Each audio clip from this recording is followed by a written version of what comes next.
Hello and welcome to this podcast from the Light Review. And today I'm talking with Nigel Harvey, CEO of Recolight. And we're just going to have a conversation around what's going on. We have a climate crisis. We have Brexit. We have a coronavirus. We have a new head of CBI who says we must be heading for a sustainable green future. And if that's not suggesting that we're looking for a whole new way of looking at the world, I do not know what is. Nigel, hello, and it's good to see you. Hello, John. Delighted to be here. Thank you very much for asking me. Hey, it's a pleasure, because I know that when you and I get together, we can just talk several hind legs off several donkeys around this topic, because we've been doing it for years. It's frustrating not to be sitting in a pub with a pint, but apart from that, it's good. Well, I wonder if that's one of those things that we may never get back to. Hopefully we'll be there soon.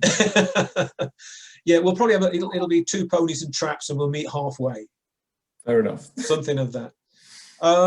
So the couple of things that are up first, I think, at the moment. One is, of course, your famed having your collar felt by the forces of the law.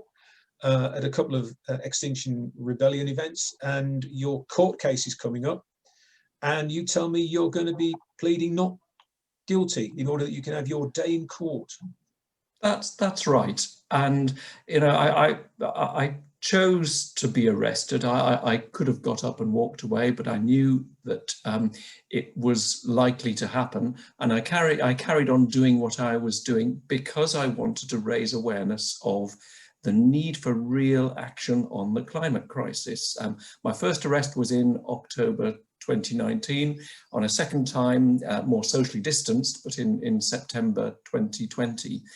And I was very pleased the way a number of media in the lighting industry and in the waste industry covered the arrest, because that was part of my plan. I wanted people to be aware of the huge challenge that we are all facing. And unfortunately, it's the nature of our democratic process that politicians get re-elected every 5 years, but the climate crisis requires action and thought, in a much longer term. And so it's always going to be easier for a politician to kick the can, of any hue, to kick the can down the road for another 5 years and to avoid the difficult issues that we all have to face. And that's why I felt, so far everything else has failed.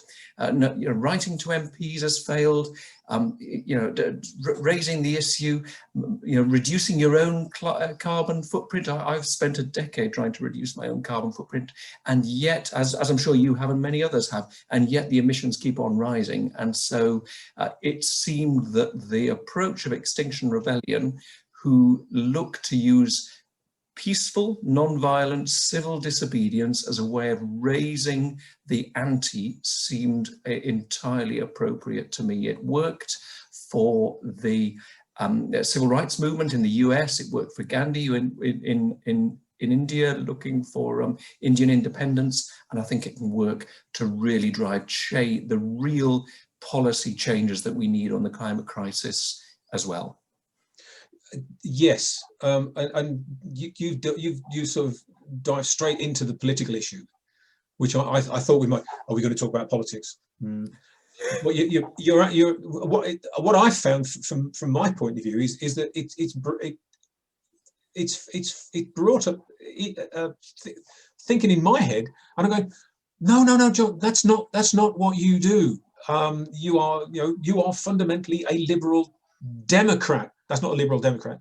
You are a liberal, small l, Democrat, small d. Why are you thinking like an eco-fascist? Yes, I mean, I don't see this as eco-fascism. I see it as using a tried and trusted approach to driving change. And we have some very fine politicians, and we have some appalling politicians. And I wouldn't ascribe this to any one political party, because all political parties have kicked the climate can down the road, and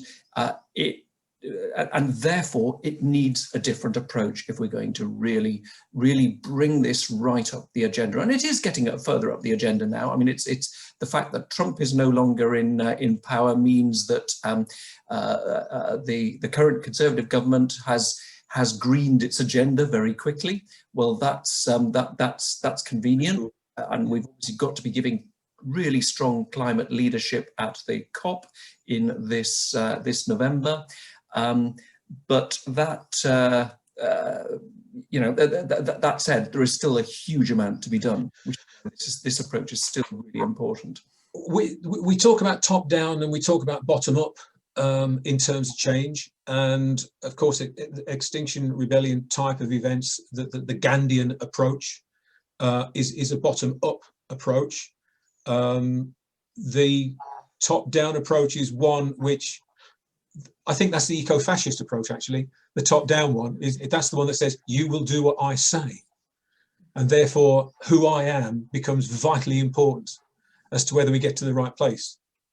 Trump is the wrong man to be in charge of a climate event, and maybe Biden will take us to an altogether better place.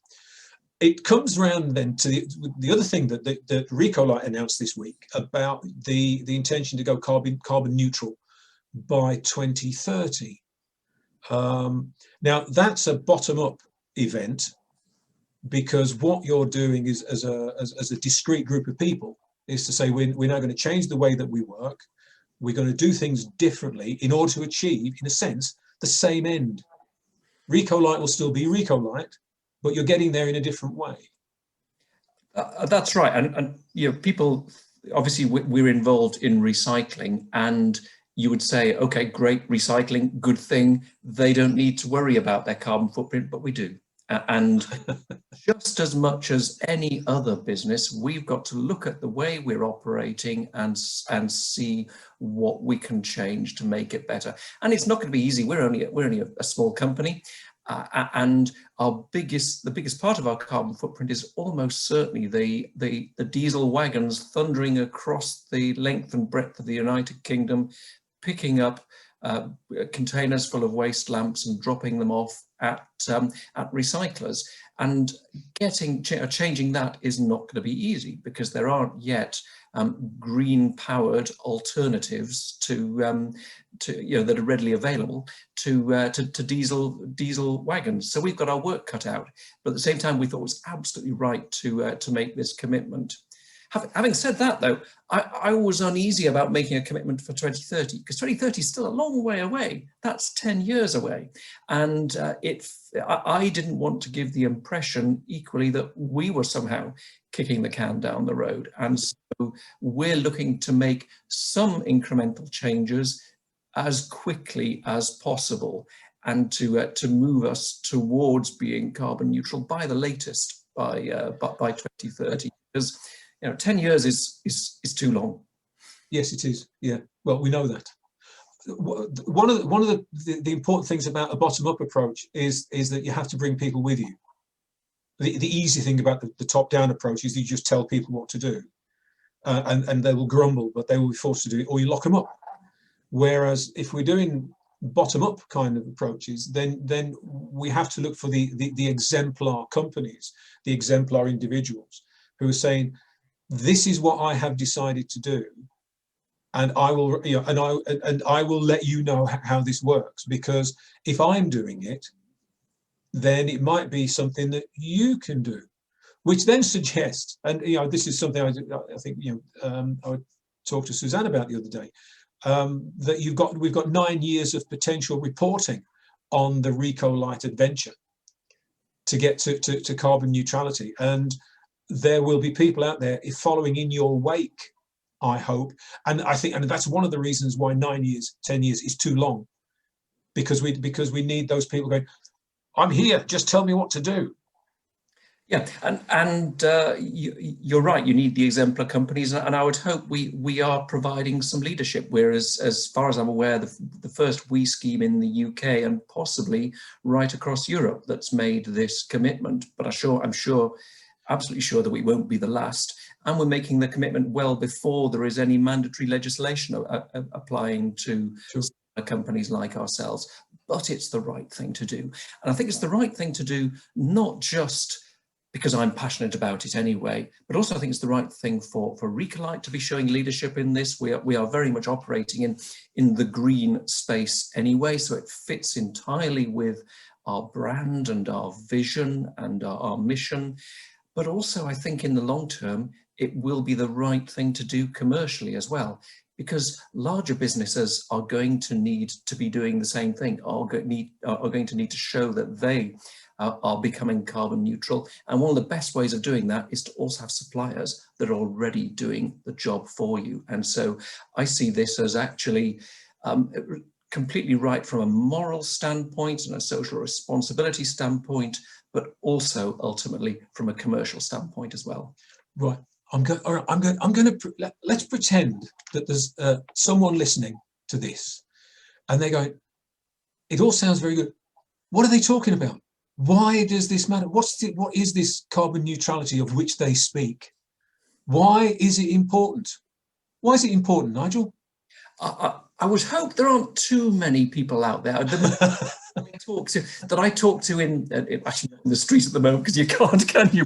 But generally, I think most people are very aware of the climate crisis, and we've all seen the Attenborough documentaries that always, without fail, now have talk about the climate and ecological emergency and its impact on the natural world.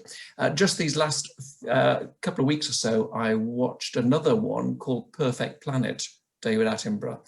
5 episodes, the 5th one about the impact of humans on the planet and the climate was heartrending.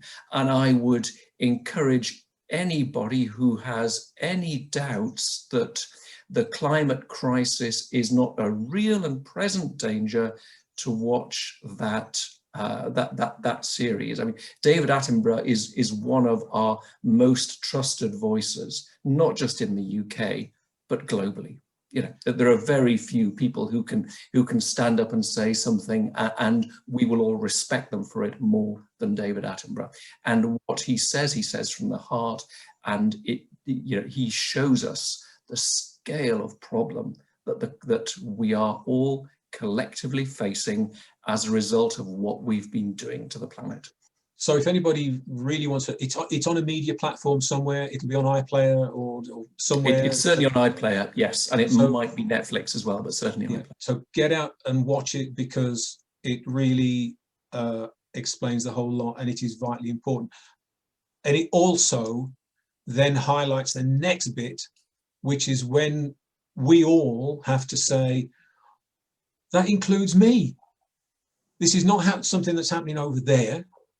I have a part to play in this. And I think maybe one of the issues that we've had, one of the reasons it's so slow, one of the reasons that politicians are so scared to get behind it, is that people won't vote for it. You're right, and that's one of the issues that actually, to really tackle the climate crisis, means people having to make different personal choices, and the most obvious ones are around reducing the amount of meat and dairy that people eat. A plant-based, moving from a meat-based diet to a plant-based diet is one of the biggest single impacts that any individual can make to reduce their carbon footprint. But at the same time, it's very difficult for a government to be driving that sort of behaviour change, and yet they've got to. So we've got to find a way of bringing us all with the politicians and helping them to make those to put in place mechanisms that encourage us to do the right thing. I like the use of the word expensive. I like the use of the word help there, that we have to help the politicians. The people have to help the politicians. So when the argument in the pub, when we can go back to the pub, about, I don't see why the politician should tell me I can't eat a steak, then your pals standing around you will go, let us explain to you why you shouldn't be eating a steak. It's that kind of level, which means that when we come down to a company in a box going, we are heading in this direction, to what extent do you think you're going to have an impact on the people working in Recolight and also the people who are associated with Recolight, because carbon neutrality within a limited company is a discrete legal position.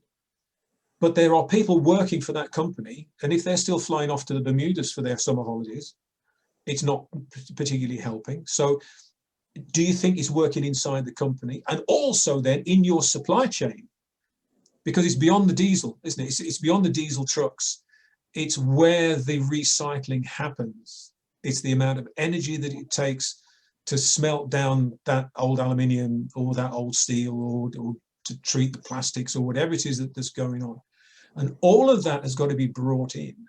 And so what can our ambitions be, do you think, in terms of that? Where does our influence start to, like the inverse square law? At which point do we go, I don't think we can talk to them, we need somebody else to talk to them over there, but we can talk to these guys over here?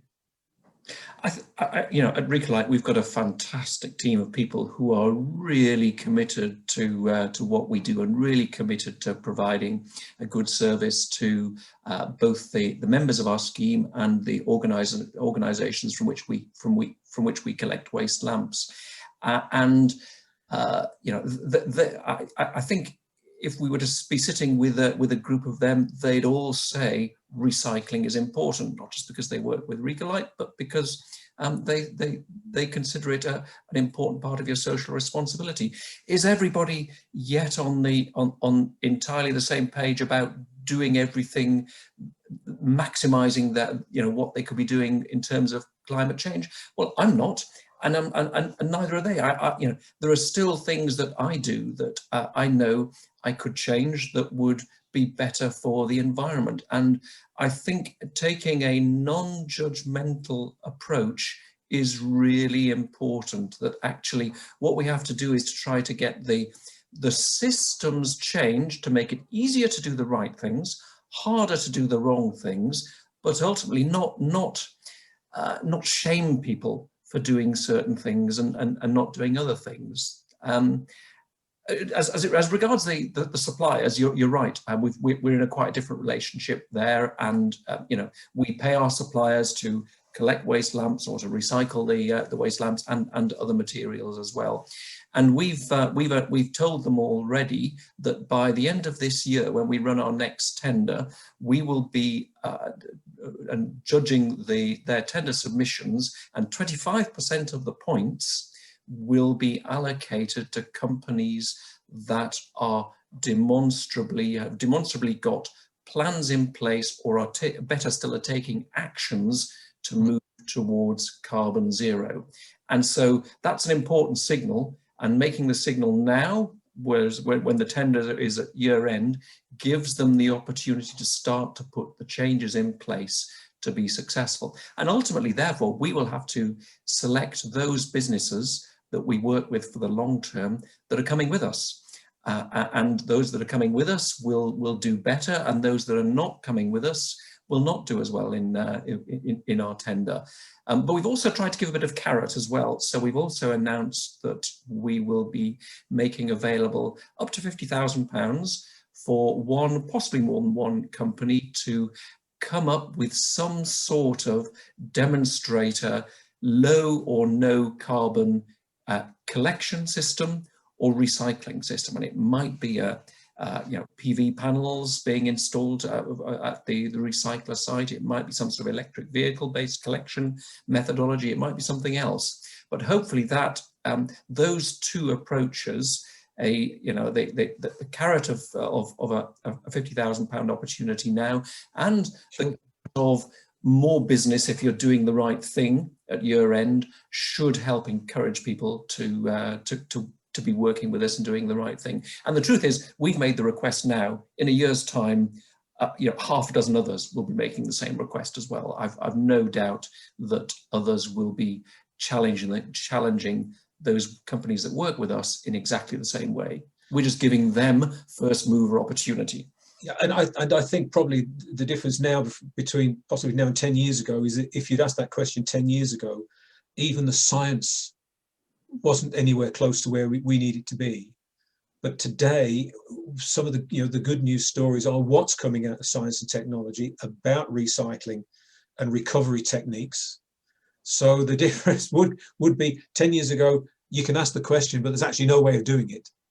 And now you can ask the question, and there's a very realistic chance. I agree. I mean, even so, I don't yet see a clear path to how we're going to get there.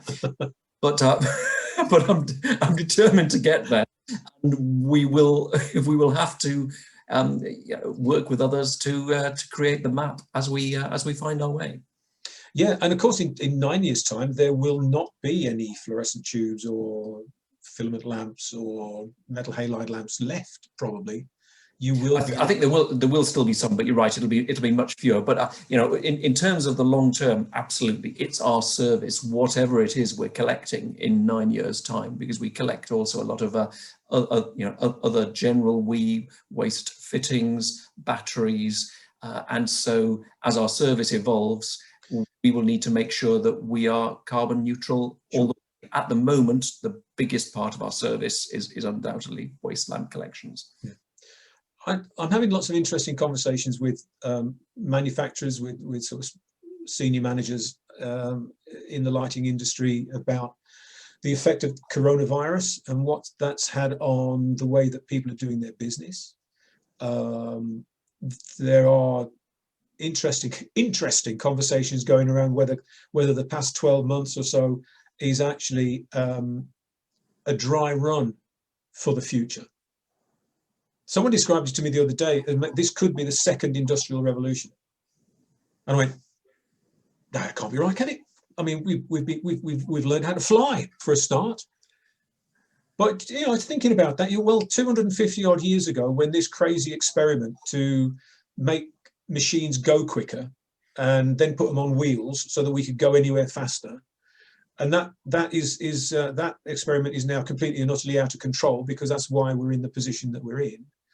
The only thing that we've ever done in 250 years is gone quicker and gone further as a consequence. So maybe this is the first time that we're being faced with an issue where we do need to do things differently. Sales reps may be not jumping in their motor cars to drive up the motorway for a meeting and then driving somewhere else along another motorway for another meeting, because that could well be an unacceptable way of spending a company's money. So this idea that it's a new industrial revolution, a new way of doing business, is actually quite exciting. Yes, we're still making light fittings and we're still having to then dispose of them when we're finished with them. But maybe we are looking at seriously looking at a new model which will incorporate carbon neutrality.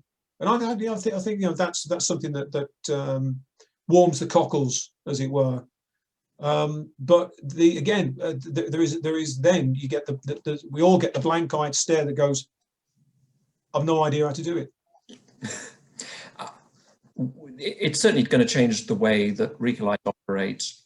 We will almost certainly not move back to a full-time, 100% staffed office. We will move to a much more flexible approach where we have staff partly working in the office, partly working from home, and that we've shown ourselves, we've proven to ourselves that actually working from home can be remarkably efficient, and so why would we want to ask people to get in their cars and incur carbon footprint coming to the office if they can do the same job just as efficiently by walking through one door into another room in their house and carrying on. So we won't go back to 100% in the office. We will have a more flexible interesting approach, undoubtedly.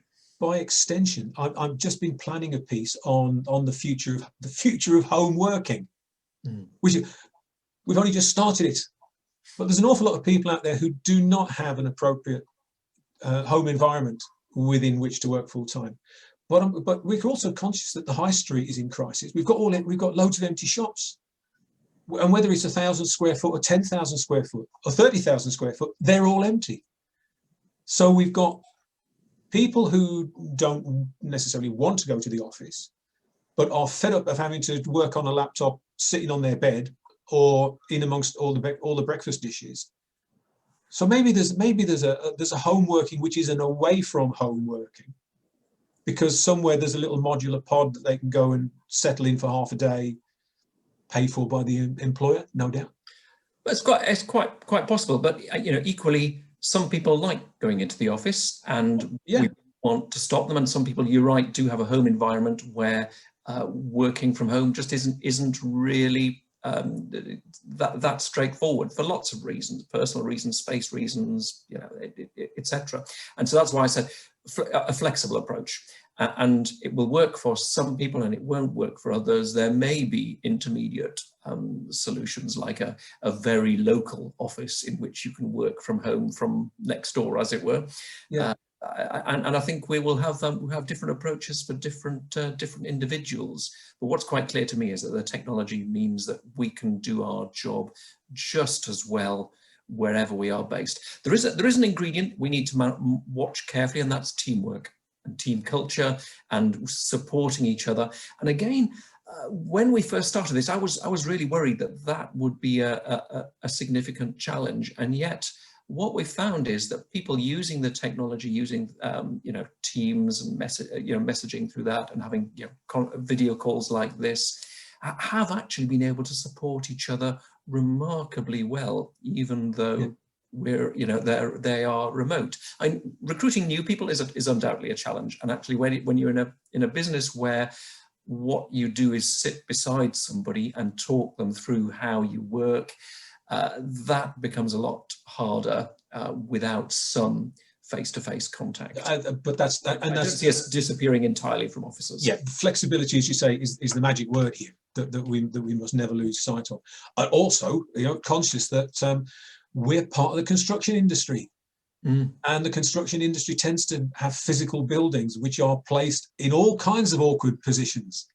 So we can't not travel. Someone has got to go. Someone has got to go from an office to a site, to a depot, to whatever it is. So we're never ever going to get rid of this, because it would suggest that we're, I don't know, hand whittling light fittings from bits of old tree on site.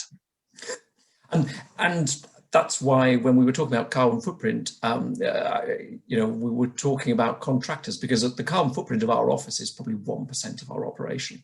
99% is what happens outside our office, and that's the bit that we need to focus on. And you're absolutely right.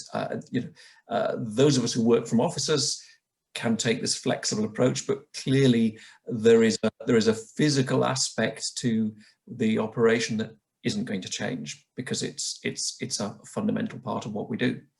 So will you be publishing a schedule, milestones for your journey to carbon neutrality? Will you be giving something for us to look at and go, well, if they can do that, we might be able to do something similar? We're going to try to find a way of publicizing what we're doing and helping others to come with us. Absolutely. The first start is to benchmark our actual carbon footprint now, which involves a certain level of assessments and assumptions, but we will be repeating that assessment operation on an annual basis, and we'll be doing our level best to bring that down as quickly as possible. That's why we put in that 25% in the tenders at the end of this year. An immediate move. So really, the first move is the show willing part of it, that this is where we're headed, and then to immediately go out and speak to other people around you to say, you're part of this. You are the next link in our chain, and this is where we're headed. This is what we're going to be asking you to do, because then at least we've got that. We're leeching the knowledge either way, up and down the chain. Exactly, it's alignment. They can see where we're going, and we can align together to try to minimize the emissions that our service is producing. Okay, right. Let's just finish off on this little chat, because this has been great. Okay. With, if you were to say to the world at large, Nigel Harvey, almost eco-fascist dictator of the world. Please, John. I'd like to see that. I'd like to see that on your desk. It's long. If there was, okay, the one thing that everybody who is watching and listening to this and isn't watching and listening to this, the one thing that they can do that within their everyday life, what would you say it is? I would actually make it a meta answer and say, communicate about what you're doing. Communicate about the importance of the need to change. Because there are individual, lots of changes that we can all make. Driving less, we just need less vehicles on the road. We need less miles. We need people to be flying less. We need to be moving to a plant-based diet. We need to be replacing our gas boilers with air source heat pumps. We need to be doing all of these things and more. But I would say if there was one big picture message, I would say communicate about what you're thinking about doing and what you're doing. Because the more we get that bubble of enthusiasm of, yes, I'm doing it, so I'm doing it, so he's doing it, so she's doing it, we'll all start to make the move. Does that make sense? We can look forward to many more meta answers as the 21st century progresses. But within that meta answer, within that bubble of answers, there were some important words in there. The word less pops up. When in doubt, do less. Which I think is the one that we've been working off here. Do we need to do that? Not really. Well, let's not do it then. Great, Nigel. This is great. I hope we can do this again, and we'll have a chat and we'll take it on. Best of luck with your day in court. I look forward to the transcript, and then we'll all be out on the streets again with Nigel's manifesto, and we'll look forward to that one. That's good chatting to you. Okay. See you again soon. Thank you very much, John. Yeah, bye. Take care. Bye now.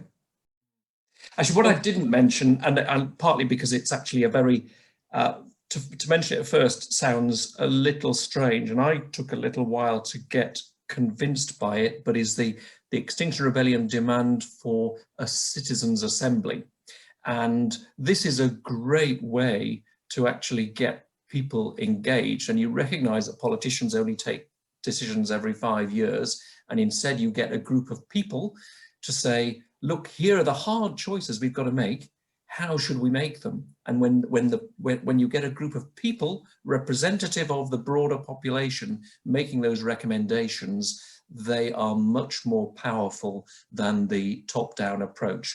Like I felt it was probably not appropriate to talk about that because it's quite a